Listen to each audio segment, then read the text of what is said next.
ನೀವು ಕೇಳ್ತಾ ಇರೋದು ಕಲ್ಲಾಯಿ FM. ರಫಿ ಸರ್ ಅವರ ಸೂಪರ್ ಹಿಟ್ ಸಾಂಗ್ಸ್ ನಿಮಗೆ ತುಂಬ ಇಷ್ಟ ಅಂತ ನನಗೆ ಚೆನ್ನಾಗಿ ಗೊತ್ತು. ಈ ಊರಲ್ಲಿ ರಫಿ ಸರ್ ಸಾಂಗ್ಸ್ ಇಷ್ಟಪಡದೇ ಇರೋರು ಯಾರಿರ್ತಾರೆ ಹೇಳಿ? ಅವ್ರದ್ದೊಂಥರ ಗಂಭೀರವಾದ ಧ್ವನಿ, ಕೇಳೋಕ್ಕೂ ತುಂಬ ಚೆನ್ನಾಗಿರುತ್ತೆ. ಈಗ ನಮ್ಮೂರ ಬಗ್ಗೆ ಹೇಳ್ತೀನಿ ನೋಡಿ. ಕಲ್ಲಾಯಿ ನದಿ ಒಣಗೋಗ್ತಾ ಇದೆ ಗೊತ್ತಾ ನಿಮ್ಗೆ? ಈ ರಿಯಲ್ ಎಸ್ಟೇಟ್ ಅವರು ಹಾಳಾದವ್ರು ಬಂದ್ಬಿಟ್ಟು ಇದನ್ನೆಲ್ಲ ನಾಶ ಮಾಡಕ್ ಶುರು ಮಾಡಿದ್ದಾರೆ. ಪೇಪರಲ್ಲೂ ನ್ಯೂಸ್ ಬರ್ತಿದೆ, ಅವನೇನೋ ಮಾಡಿ ಅಲ್ಲಿ ಬಿಲ್ಡಿಂಗ್ ಕಟ್ತಾನಂತೆ. ಇದೆಲ್ಲ ನೋಡ್ಕೊಂಡು ಕೂಡ ನಮ್ಮ ಪಕ್ಷದವರು ಸುಮ್ಮನೆ ಇದ್ದಾರೆ. ಈಗ ಮುಂದೆ ಬರೋದು ಜಾಹೀರಾತುಗಳು. ಅದು ಸಿಲೋನ್ ಬಾಬು ಅಂದ್ರೆ ನಿಮಗೆ ಶುದ್ಧವಾದ ಕೊಬ್ಬರಿ ಎಣ್ಣೆ ಬೇಕು ಅಂದ್ರೆ ಎಲ್ಲರೂ ನಮ್ಮ ವೇಲು ಅಣ್ಣ ಅಂಗಡಿಗೆ ಬಂದ್ಬಿಡಿ. ಅಲ್ಲಿ ನಿಮಗೆ ರುಚಿಕರವಾದ ಟೀ ಮತ್ತೆ ಶುದ್ಧವಾದ ಕೊಬ್ಬರಿ ಎಣ್ಣೆ ಸಿಗುತ್ತೆ. ಅಷ್ಟೇ ಅಲ್ಲ, ಅವ್ರು ತುಂಬಾ ದೊಡ್ಡ ಸಾಹುಕಾರ ಅನ್ಸುತ್ತಲ್ವಾ? ಇಂಥ ರುಚಿಕರವಾದ ಟೀ ನಮ್ಮೂರಲ್ಲಿ ಬಿಟ್ರೆ ಬೇರೆ ಎಲ್ಲೂ ಸಿಗೋದಿಲ್ಲ. ಇದು ನಿಮ್ಮ ಆರೋಗ್ಯಕ್ಕೆ ತುಂಬಾ ಒಳ್ಳೇದು. ಬೇಗ ಬನ್ನಿ. ಪ್ರೀತಿಯ ನನ್ನ ಊರಿನವರೇ, ಮತ್ತೆ ನಾವು ಒಳ್ಳೆ ಹಾಡುಗಳನ್ನ ಕೇಳಕ್ಕೆ ಶುರು ಮಾಡೋಣವಾ? ಹಾಡಾಗ್ತಿರೋ ವ್ಯಕ್ತಿಗೆ ಒಳ್ಳೆ ಟೇಸ್ಟ್ ಇದೆ. ಅವ್ರು ಆಡೋ ಮಾತು, ಅವ್ರ ತಮಾಷೆ ನನಗೆಲ್ಲಾನು ಇಷ್ಟ ಆಯ್ತು. ಇಲ್ಲಿ ನೋಡಿ, ಅವ್ರ ಬಗ್ಗೆ ನಿಮ್ಗೆ ಇನ್ನೊಂದು ಗೊತ್ತಿಲ್ಲ ಅಲ್ಲ. ಮೊಹಮ್ಮದ್ ರಫಿ ಬಗ್ಗೆ ಯಾರನ್ನ ತಪ್ಪಾಗಿ ಮಾತಾಡಿದ್ರೆ ಅವ್ರನ್ನ ಯಾರೇ ಆಗಿದ್ರು ಸರಿ, ಅವ್ರ ಮೇಲೆ ಕೈ ಮಾಡದೆ ಬಿಡಲ್ಲ. ಅವ್ರು ಹೇಳೋದು ಸರಿನೇ. ಅವ್ರೇನ್ ಸಿಲೋನ್ದವ್ರಾ? ಇಲ್ಲ ಇಲ್ಲ, ನಮ್ಮೂರವ್ರೆ. ಮತ್ತ್ಯಾಕೆ ಅವ್ರನ್ನ ಈ ತರ ಕರೀತಿದ್ದಾರೆ? ಮುಂಚೆ ಎಲ್ಲ ಸಿಲೋನ್ ಸ್ಟೇಷನ್ ಅಲ್ಲಿ ಮಾತ್ರ ಮೊಹಮ್ಮದ್ ರಫಿ ಅವ್ರು ಸಾಂಗ್ ಹಾಕ್ತಿದ್ರು. ಅದನ್ನ ಬಿಟ್ಟು ಬೇರೆ ಸ್ಟೇಷನ್ ಚೇಂಜ್ ಮಾಡ್ತಿರ್ಲಿಲ್ಲ. ಅದನ್ನ ಕೇಳಿ ಕೇಳಿ ಅವ್ರಿಗೆ ಈ ಹೆಸರು ಬಂತು ಅಲ್ವಾ? ಅದಕ್ಕೇನಾದ್ರೂ ಮೇವ್ ಹಾಕಿ. ಎರಡು ಕಾಲಿರೋ ರೇಡಿಯೋ ಮೇಕೆ ಈಗ ಬರುತ್ತೆ. ಬಂದ ತಕ್ಷಣ ಇಡ್ಲಿ ಕೇಳ್ತಾರೆ. ಆದ್ರೆ ಇಲ್ಲಿ ಒಂದ್ ಕೆಲ್ಸನೂ ಆಗಿಲ್ಲ. ನೀನ್ ಹೋಗಿ ಊಟ ಹಾಕಿದ್ರೆ ನೀನ್ ಕಡಿಮೆ ಆಗ್ತೀಯಾ? ನಾನು ಕೆಲಸ ಮಾಡ್ತಿದ್ದೀನಿ ಅಲ್ವಮ್ಮ. ಮತ್ತೆ ನಾನ್ ಕೆಲಸ ಮಾಡದೆ ಸುಮ್ನೆ ಇದೀನಾ? ಅಯ್ಯೋ, ಖಾರ ಜಾಸ್ತಿ ಆಯ್ತು. ಇವತ್ತು ಮುಗೀತು ನನ್ ಕತೆ. ಈ ರೇಡಿಯೋ ಯಾವಾಗ ಶುರು ಆಯ್ತು ಅವತ್ತು ನನ್ ಗೋಳು ಶುರು ಆಯ್ತು. ಇದಕ್ ಮೊದ್ಲು ನಿಮ್ ತಂದೆ ಆ ಫ್ಯಾಕ್ಟ್ರಿಯಲ್ಲಿ ಕೆಲಸ ಮಾಡ್ತಿರುವಾಗ ನಾನು ಎಷ್ಟು ಸಂತೋಷವಾಗಿದ್ದೆ ಅಂತ ನಿನಗೆ ಗೊತ್ತಾ? ಬೆಳಗ್ಗೆ ಬೆಳಗ್ಗೆ ಶುರು ಆಯ್ತು ಇವ್ರದ್ದು. ನಿಮ್ ತಂದೆ ಮುದ್ಮಗಳಲ್ವಾ? ಇದನ್ನ ಎಷ್ಟು ಬೇಗ ನಿಲ್ಸಕ್ಕಾಗುತ್ತೋ ಅಷ್ಟು ಬೇಗ ನಿಲ್ಸಕ್ ಹೇಳು. ಇದನ್ನ ನಾನು ಇವಾಗ ನಿಲ್ಲಿಸ್ತಾ ಇದ್ದೀನಿ ನನ್ನ ಮಕ್ಕಳೇ. ತುಂಬಾ ಹೊಟ್ಟೆ ಹಸಿತಿದೆ, ಬಾಯಕ್ಕೆ ಆಗ್ತಿದೆ. ಒಂದು ಚಿಕ್ಕ ಬ್ರೇಕ್ನ ನಂತರ ರಫಿ ಅವರ ಹಾಡುಗಳನ್ನ ಮತ್ತೆ ಕೇಳೋಣ. ಕಲ್ಲಾಯಿ FM ನ ಮುಂದಿನ ಪ್ರೋಗ್ರಾಮ್ ಯಾವಾಗ ಅಂದ್ರೆ 11:30ಕ್ಕೆ. ಅದನ್ನ ಯಾರು ಮರಿಬೇಡಿ. 23-110-71 ಈ ನಂಬರ್ಗೆ ಕರೆ ಮಾಡಿ.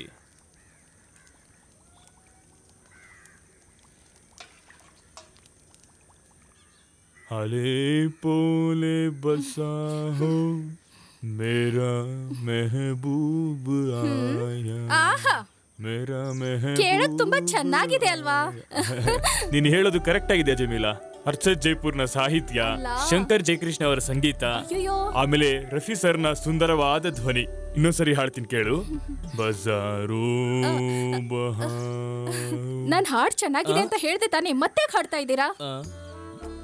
ನಿನ್ನನ್ನು ಹೊಗಳ್ತಾ ಮಾತನಾಡ್ತಾ ಇದ್ರೆ ಅದ್ ನಂಗೆ ತುಂಬಾ ಇಷ್ಟ ಆಗುತ್ತೆ ಜಮೀಲಾ. ಹಾಗಾದ್ರೆ ನೀವೊಂದ್ ಮಾಡಿ, ಈ ಹಾಡನ್ನ ಟೇಪ್ ರೆಕಾರ್ಡ್ ಅಲ್ಲಿ ರೆಕಾರ್ಡ್ ಮಾಡಿ ಕೊಟ್ಬಿಡಿ. ನಾನ್ ಅಡಿಗೆ ಮಾಡುವಾಗೆಲ್ಲ ನಿಮ್ ಹಾಡ್ನ ಕೇಳ್ಕೊಂಡೇ ಇರ್ತೀನಲ್ವಾ? ನಿನಗೆ ಅಷ್ಟೊಂದು ಇಷ್ಟ ಆಯ್ತಾ? ಹಾಗಾದ್ರೆ ರೆಕಾರ್ಡ್ ಎಲ್ಲ ಮಾಡೋದ್ ಬೇಡ, ಇನ್ ಯಾವಾಗಾದ್ರೂ ಕರಿ, ಹಾಗ್ ಬಂದ್ ನಾನು ಆಡ್ಬಿಡ್ತೀನಿ. ಆ ರೀತಿ ಬೇಡ, ರೆಕಾರ್ಡ್ ಮಾಡ್ಕೊಟ್ಬಿಟ್ರೆ ನನಗೆ ಯಾವಾಗ ಬೇಕೋ ಕೇಳ್ಕೊತೀನಿ. ಓ ಹಾಗೆ. ಮಾ, ಇವತ್ ಹಾಲು ತುಂಬಾ ಕಮ್ಮಿ ಇದೆ ಅಮ್ಮ. ಅದಕ್ಕೇನಾದ್ರೂ ತಿನ್ನಕ್ ಕೊಟ್ರೆ ತಾನೆ? ಬರೀ ನಮ್ ಹೊಟ್ಟೆ ತುಂಬಿಸ್ಕೊಂಡ್ರೆ ಸಾಕಾ? ಮೇಕೆ ಯಾವತ್ತಾದ್ರೂ ತಿಂದಿದ್ಯಾ ಅಂತ ನೋಡಿದಾರ ಇವ್ರು? ಅದು ಬಂಗಾರ, ಇವತ್ ಹಾಡಿದ ಹಾಡು ನಿಮ್ಮಮ್ಮಗೆ ತುಂಬಾ ಇಷ್ಟ ಆಗಿದ್ಯಂತೆ. ನಿಜವಾಗ್ಲೂನಾ?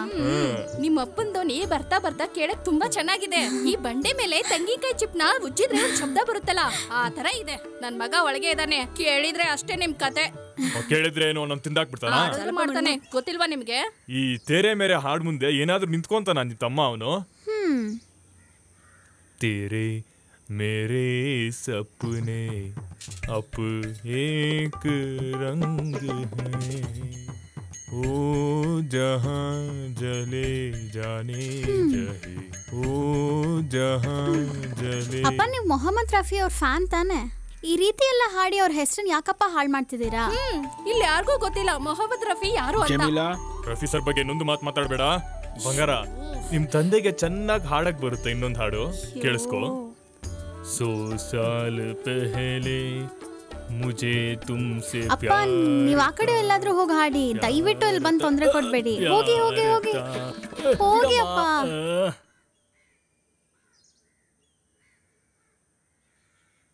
ಹೇ ರಫಿ, ನಿಲ್ಲೋ. ಎಲ್ಲ ಹೋಗ್ತಾ ಇದೀಯಾ? ನಾನು ರೆಕಾರ್ಡಿಂಗ್ ಹೋಗ್ತಿದ್ದೀನಿ ಆಚೆ. ರೆಕಾರ್ಡಿಂಗ್ ಹೋಗ್ತಿದ್ಯಾ? ತಿನ್ನಕ್ಕೇನ್ ಬೇಡ್ವಾ? ಹೌದು, ಬಿರಿಯಾನಿ ಮಾಡಾಕ್ಬಿಡ್ತೀಯಲ್ವಾ? ಆಚೆ ತಿಂದ್ರೆ ನಿಮ್ಗೆ ಸಾಲ ಕೊಡೋದು ತಪ್ಪುತ್ತಲ್ವಾ? ಹಾಗಾದ್ರೆ ಈ ಮನೆ ಬಿಟ್ಟು ಹೋಗೋ. ಆ ರೂಮ್ ನಾನು ಯಾರಿಗಾದ್ರೂ ಬಾಡಿಗೆ ಕೊಡ್ತೀನಿ. ಅದನ್ನು ನಾನು ಯೋಚನೆ ಮಾಡ್ತಾ ಇದ್ದೀನಿ. ತುಂಬಾ ಯೋಚನೆ ಮಾಡ್ಬೇಡ. ನೀನ್ ಈಗ್ಲೇ ಇಲ್ಲಿಂದ ಹೋಗು. ಹೋಗು ನನ್ ಮಗನೇ. ಮನೇಲಿ ನಿಮ್ಮಪ್ಪ ಇದಾರೆ, ಹೊರಗೆ ಹೋಗೋಕ್ಕಿಂತ ಮುಂಚೆ ಹೇಳಕ್ಕಾಗಲ್ವಾ? ಅವ್ರೇನಾದ್ರೂ ಆಚೆ ಹೋಗ್ಬೇಕಾದ್ರೆ ನನಗೆ ಹೇಳ್ತಾರಾ? ರಫಿ, ನೀನ್ ಅಪ್ಪನ್ಗೆ ಹೀಗೆಲ್ಲ ಮಾತಾಡ್ಬಾರ್ದು. ನೀನ್ ಅಷ್ಟೊಂದು ದೊಡ್ಡವನಾಗಿಲ್ಲ.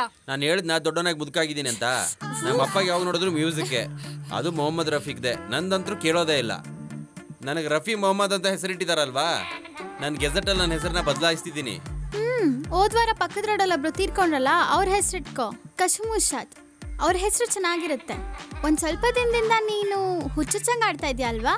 ಇಲ್ಲಿವರೆಗೂ ನಿನ್ ಮನೆಗೆ ಏನಾದ್ರೂ ತಂದ್ಕೊಟ್ಟಿದ್ಯಾ? ಹೇ, ಮಾರ್ಕೆಟಲ್ಲಿ ಹೇಳಿದ್ದೀನಿ ಮಧ್ಯಾಹ್ನ ತಗೊಂಡ್ಬರ್ತಾರೆ, ನೀನೇ ತಗೋದನ್ನ. ನಿನ್ನ ಹತ್ರ ತಂದ್ಕೊಡ್ತಾರೆ, ಬರಿಬೇಡ.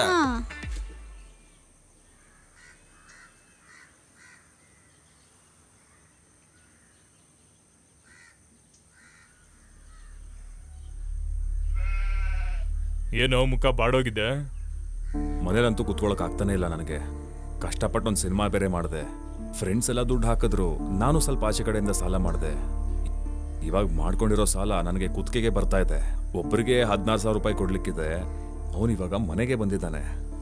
ನಿಜ ಹೇಳ್ಬೇಕಂದ್ರೆ ನಾನು ಹಿಂದಿನ ಬಾಗ್ಲಿಂದ ತಪ್ಪಿಸ್ಕೊಂಡು ಬಂದೆ.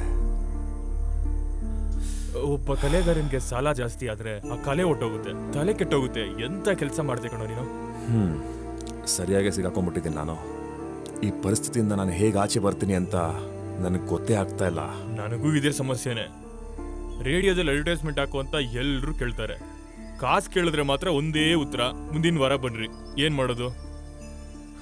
ನನಗೊಬ್ಬ ವೇಸ್ಟ್ ಮಗ. ಮಗಳಿಗೂ ಒಳ್ಳೆ ಸಂಬಂಧಗಳು ಬರ್ತಿದ್ದಾವೆ, ಆದ್ರೆ ಕಮ್ಮಿ ಆದರೂ ಒಂದು 10,000. ಇವಾಗ ಈ ಕಿಡ್ನಿ ಅವಶ್ಯಕತೆ ಇರೋರು ತುಂಬಾ ಜನ ಇರ್ತಾರಲ್ವಾ, ಒಂದು ಕೊಟ್ಬಿಡೋಣ ಅಂತ ಕೂಡ ತುಂಬಾ ಸಲ ಯೋಚನೆ ಮಾಡಿದ್ದೀನಿ. ಯಾರಿಗಾದ್ರೂ ಬೇಕಾ ಅಂತ ಕೇಳಿ ನೋಡು. ಗಾಡಿ ನಿಲ್ಸು. ಏಯ್, ನಿಮ್ ಮನೆಯಿಂದ ಓಡೋದು ನಾನು ನೋಡಿಲ್ಲ ಅನ್ಕೊಂಡಿಯಾ? ನನ್ನಿಂದ ತಪ್ಪಿಸ್ಕೊಂಡ ಅಂತ ಅನ್ಕೊಂಡೇನೋ? ದಯವಿಟ್ಟು ಕಿರ್ಚಾಡ್ಬೇಡಿ. ನಾನೇ ನಿಮ್ಮನ್ನ ನೋಡ್ಲಿಕ್ಕೆ. ನೀ ಏನ್ ಹೇಳಿದ್ರು ಕೇಳಲ್ಲ. ನನ್ನ ದುಡ್ಡು ನನಗೆ ಕೊಟ್ಬಿಡು. ನಮ್ಮ ಮನೆಗೆ ಹೋಗಿ ಮಾತಾಡೋಣ ಬನ್ನಿ. ಓ, ಇವ್ರ ಮುಂದೆ ಕೇಳ್ತಾ ಇದೀನಿ ಅಂತ ನಿನ್ಗೆ ಅಸಹ್ಯ ಆಗ್ತಾ ಇದೆಯಾ? ನಿನ್ ಫ್ರಾಡ್ ಅಂತ ಎಲ್ಲರಿಗೂ ಗೊತ್ತಾಗ್ಲಿ. ಹೋಗೋ ಇಲ್ಲಿಂದ. ಹೋಗು ಅಂತೀಯಾ? ನಿನ್ನ ಯಾರಿಗೆ ಹೇಳ್ತಾ ಇದೀಯಾ? ನನ್ಗೆ ಇದು ನನ್ ಮನೆ. ಬೀದಿಯಲ್ಲಿ ಹೋಗೋರೆಲ್ಲ ಜಗಳ ಮಾಡೋ ಜಾಗ ಅಲ್ಲ ಇದು. ಮರ್ಯಾದೆಯಿಂದ ಅವ್ನ ಆಚೆ ಕಳಿಸು. ಮುಚ್ಚ ತಗೊಂಬರಮ್ಮ. ಓ, ಯಾಕೆ? ಸೌದೆ ಕಟ್ ಮಾಡಕ? ಅಲ್ಲ, ನೀನ್ ಕಾಲ್ ಕಟ್ ಮಾಡಕ್ಕೆ. ನಿನ್ ಕಾಲ್ ಕತ್ತರಿಸಿದ್ರೆ ನಂಗೆ ನಡೆಯಕ್ಕಾಗತ್ತಾ? ನೀನು ಆಚೆಗೆ ಬಾ, ನೋಡ್ಕೋತೀನಿ. ಅವಾಗ ಯಾರು ಕಾಪಾಡ್ತಾರೆ ನಿನ್ನ ನೋಡ್ಕೋತೀನಿ. ಗಾಡಿ ತೆಗಿಯೋ.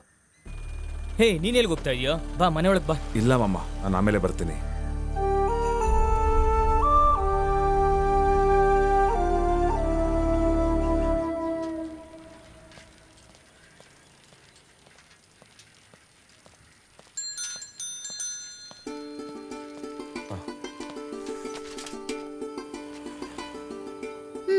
ಇದನ್ ತಗೋ, ಓಪನ್ ಮಾಡಿ ನೋಡು. ಇದನ್ ಮಾರು, ನಿಂಗೇನಾದ್ರೂ ಯೂಸ್ ಆಗತ್ತೆ. ನೋಡು, ಇದೆಲ್ಲ ನನಗೆ ಬೇಡ. ಹಂಗೆಲ್ಲ ಅನ್ಬೇಡಿ. ಮನೇಲಿ ಅಪ್ಪ ಅಮ್ಮ ಕೇಳಿದ್ರೆ ಏನ್ ಮಾಡ್ತೀಯಾ? ಕವರಿಂಗ್ ಬಳೆ ಮನೇಲಿ ತುಂಬಾ ಇದೆ, ಅದ್ರಲ್ಲಿ ಯಾವ್ದಾದ್ರು ಒಂದ್ ಕೈಗೆ ಹಾಕೋತೀರಿ. ನಾ ಹೋಗಿ ಬರ್ತೀನಿ.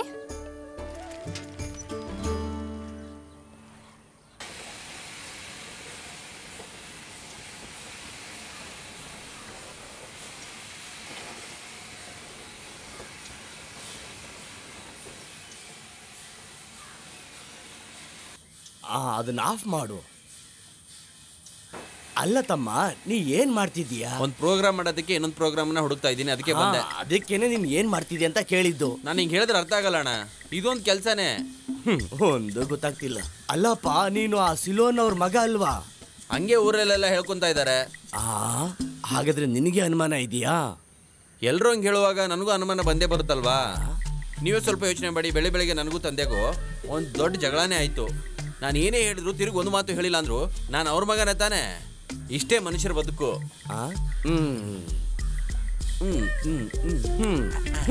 ಈಗಿನ ಕಾಲದ ಹುಡುಗರು